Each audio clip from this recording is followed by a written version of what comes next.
Olá! Hoje a gente vai mergulhar fundo num texto filosófico que questiona uma ideia que para muitos é quase sagrada, a do universalismo. Prepare-se, porque a argumentação aqui propõe uma visão bem radical sobre o que significa concordar e discordar.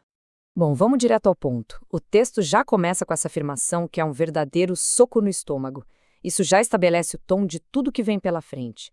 Em vez de tratar o consenso como um objetivo a ser alcançado, o autor o pinta como o maior perigo de todos. E essa, claro, é a pergunta de US$ 1 milhão, né? É a questão central que vai guiar toda a nossa análise. Para a gente entender a lógica por trás daquela primeira frase, a gente precisa investigar por que, na visão do autor, a busca por um acordo universal é um caminho tão, mas tão destrutivo. Então, para responder aquela pergunta, primeiro a gente precisa entender o que o texto quer dizer com universalismo e por que existe uma oposição tão forte a essa ideia. A crítica principal começa aqui. O autor chama essa busca por consenso de dialética maligna. A própria exigência de que todo mundo chegue a um acordo já é vista como um processo viciado, uma armadilha que força todo mundo a entrar num jogo onde, no fim, ninguém ganha. E aqui, olha só, a gente vê o que seria o destino final do universalismo segundo essa lógica. A busca por um acordo geral levaria, inevitavelmente, ao que ele chama de comunismo global, ou seja, um sistema único, totalitário, que simplesmente apaga toda e qualquer diversidade. Para reforçar essa ideia dos limites do nosso conhecimento, o texto até cria um conceito próprio, gnon. Gnon seria esse Deus oculto, dono de toda a verdade universal.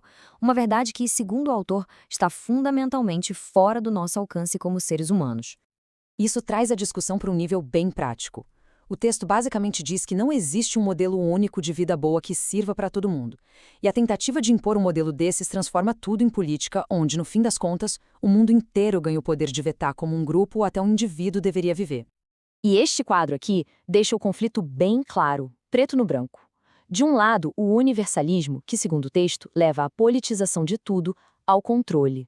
Do outro, o anti-universalismo, que leva à cisma, à separação, mas que, por outro lado, permite a autonomia e a criação de diferentes experimentos de vida. Ok, então, se o acordo é o problema, qual seria a solução? Bom, a alternativa proposta pelo texto é bem radical: o cisma, a separação. Pois é. Em vez de sentar e debater até todo mundo concordar, a ação proposta é simplesmente ir embora, se separar. A ideia é que o desacordo deixe de ser só uma discussão e se torne algo físico, uma divisão real no espaço. E o autor não apresenta isso como uma teoria vaga, não.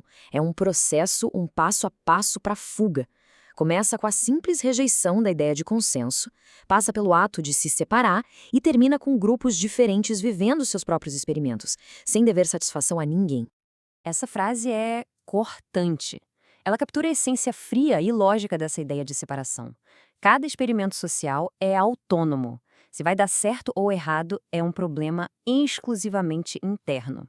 O autor argumenta que, se o destino de um grupo ainda importa para quem está de fora, é porque a separação simplesmente não foi completa o suficiente. E agora vem uma parte fascinante.